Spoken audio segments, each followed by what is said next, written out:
what to expect after you tear your Achilles. I should have made this video a while ago. I tore my Achilles last year. I believe it was like kind of like back in August or so, back when they had opened everything back up. And I just kind of wanted to give you guys an idea of what to expect and how quickly I think you may or may not rebound. First things first, you heard that pop. You felt your foot drag. You fell to the ground. You might have felt that sharp pain. I didn't feel any sharp pain. Welcome to the club, guys. The Torn Achilles Club. That was one of the first things everybody told me when I tore my Achilles, because a lot of my friends actually have done so in the past. They're like, damn, welcome to the club. I'm so sorry to hear that. Welcome. I was one of the people that never thought that would happen, but shoot, it happened. From there, you just got to move on and see what happens. And the worst part about it is I tore my Achilles just backpedaling, like running backwards. I wasn't doing anything crazy. I wasn't doing anything. It just heard a pop or I heard a boom in my ear. It was a boom. It wasn't like a pop like how people say. It was like I felt like an explosion happened in my eardrums. Boom. And I felt my foot drag. So that's one thing to expect. The foot dragging. There's another thing to expect. Things happen fast. From the time you tear your Achilles to the time you meet a doctor, especially with the pandemic, I think they slowed it down, but usually some people go to the emergency room, some people go to their primary care. One of the key things that I'll tell you to expect is for everything to move very quickly. Every doctor's gonna wanna see you quickly. Every doctor's wanna get you in the operating room very quickly so they can reattach it. My surgery took place maybe 2 to 3 weeks after, and that's because I went to my primary care like a dummy instead of just finding an orthopedic surgeon. I just was in denial that I tore my Achilles because like I was still walking around. That's one thing to expect. You could some people can still walk around. I didn't feel as much pain. It was just like a lot of swelling. Like an idiot, I made a lot of appointments to go see my doctor. I went to go get like a different kind of scan. I didn't even get an MRI. When I finally got to the doctor that I needed, my orthopedic, he basically tried to make me stand on my toes and I couldn't do it. And that's how we know it was torn. It was called, and he did a Thompson test. So he squeezed my calf, and if you squeeze the calf and the foot doesn't jerk, then you know you tore your Achilles. And they're gonna try to get you a surgery really quickly if you wanna go that route. I went that route. I don't know what you wanna do, but I would suggest that you go that route, get your surgery. So you won't be like 100% brand new, but you'll be able to, get back to a level where you can be athletic again and stuff like that. Plus, surgery happens a lot faster as opposed to if they put you in a splint and you let, week by week, they kind of like try to take the splint out and things will move very fast. You will get surgery very fast if you find an orthopedic surgeon. So find orthopedics quickly, quick, fast, in a hurry. I would suggest do not go to the emergency room. Do not go to your primary care doctor. Go to orthopedic. If you go to the emergency room, They're gonna do all that surgery and put you to sleep and all this other stuff. And some of it's not gonna be covered because they, a lot of operating rooms, especially with the hospitals, they use a lot of anesthesiologists that are not in network. So expect things to go fast, but keep your head about everything. Go to your network, find an orthopedic surgeon, find all of that stuff that you need. Was it podiatrist, whatever? Find a foot surgeon that's their expertise in that field. Find them, make sure they're in network. That's gonna move fast. Next thing to expect, everything else to move slow. Your recovery is slow. The amount of time you spend in the boot is slow. You're gonna be like in slow motion. You're gonna have to keep yourself occupied. So that means you're gonna have to find some series to watch. You're gonna have to do your physical therapy. Even that slow, might go 1 or 2 times, or maybe 3 times a week. All that is slow. All the recovery is slow. The pain that you feel after you had the surgery, it's like a slow pain. It's like a dull pain, pins and needles. You feel all kind of weird pains. One thing I would tell you, be compliant. Be compliant.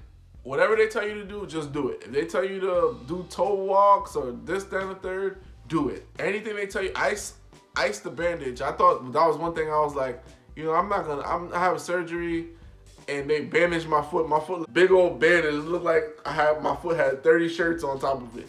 And they said put ice on top of the bandages so this way you can get through to the foot. I said there's no way that it's gonna happen. But I started getting discomfort. Sure enough, I put the ice on my foot, and maybe 20 to 30 minutes later, I felt the ice finally, the coolness seep through to my foot.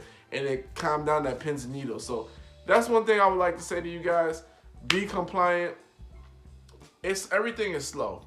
Everything is slow. The time you get wrapped in the bandages to the time you get put in the boot, it's slow. Now for me, fortunately for me, for some reason it was a little quicker because I was in the cast for about 2 weeks, and I got put in the boot shortly thereafter. Within 2 weeks from the cast to the boot, and I stayed in the boot for a month. I stayed in the boot for like a month, maybe a month and a half, maybe.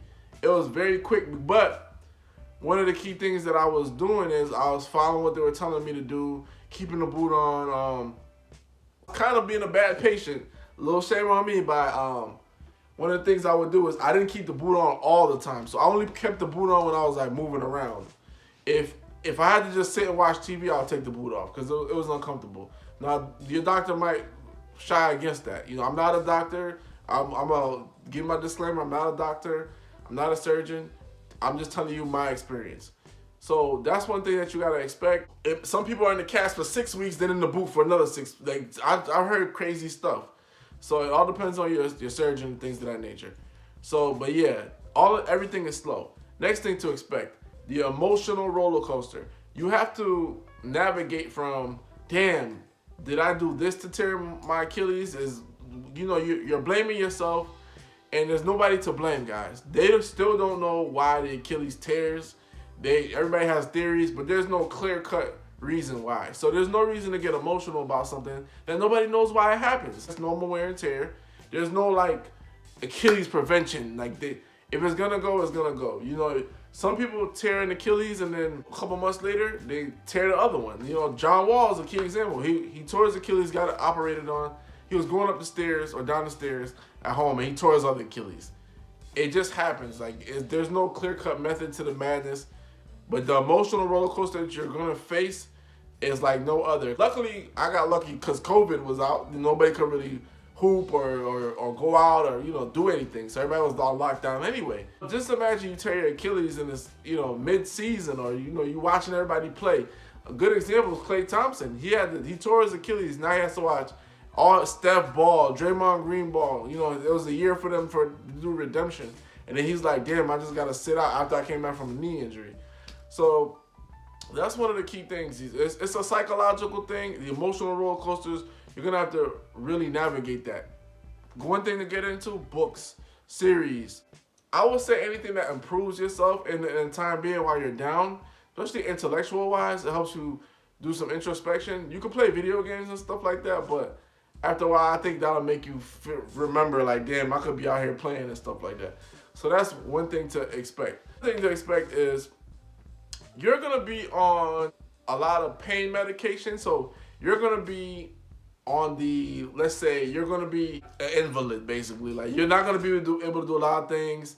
Watch your kids, run after your kids, chase after them. If you have kids, you're not going to be able to, like, move around until, you get into the boot and then you off the crutches and stuff like that. So you're going to have to really rely on others. So this is going to be like where your friendships and your loved ones, they test you and you test them. Like, it's going to be at little things that you would never think that would annoy you that they do, that it will, even the way that they react. And, they're just trying to be there for you. So that's one thing I can say is, like, you're upset and you're stressed out, but they're stressed out too, guys, because they're not used to you being in a down position. Especially if you've never had surgery. This is my first surgery. I never had surgery. I do most of the things all in my house. So nobody was really expecting, like, damn, like, this is the guy that goes down. You're not going to be able to do things, and that's okay. That's all right. Nobody's going to hold that against you. It happened. It's not like you tore it on purpose. It's not like you took a hammer to your back of your foot. No, it's not like that. So just prepare for the stresses of that and understand that's what's going to happen. Next thing, people don't talk about this, and I hope they really need to. The bills. Lots of bills. I had to get surgery. They charged me $500 copay, and you get lots of charges. They charge you about $200 for the boot. That's what they charge me here. I'm in New England area. Anesthesia, they charge you for that. You're gonna get a lot of charges for everything, like any and everything. So just what I would suggest is get a folder, and there are all the charges you get from the providers, just keep them all there for your Achilles injury. You're gonna get charges from physical therapy, and if you're so lucky like I was, physical therapy and the provider are like connected. So they were like connected. The doctor's downstairs, physical therapy was upstairs. They're all affiliated, and they were sending me one big bill, and I couldn't make sense of it. And then I finally figured out, okay, they're sending me the same thing under one rec number. So the bills, like, expect that. You know, I heard where I live, the average cost of everything is $3,000 to $5,000, and it really came out to right about there. So yeah, that's why they tell you to keep money for a rainy day, a stash for a rainy day.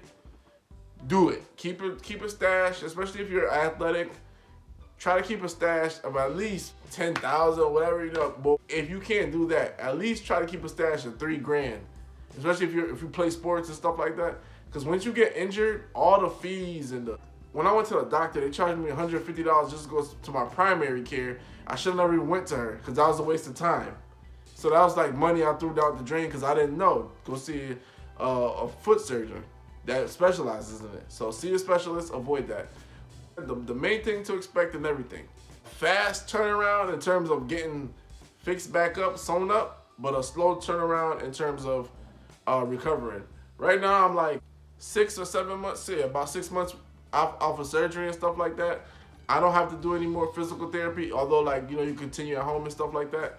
The main thing you want to really focus on is continue to doing the exercises. Like, don't quit the exercises. You know, I can walk around just fine. I get up, do everything I got to do. I haven't really even thought about hooping that or anything sportive yet. I'm just back exercising with weights.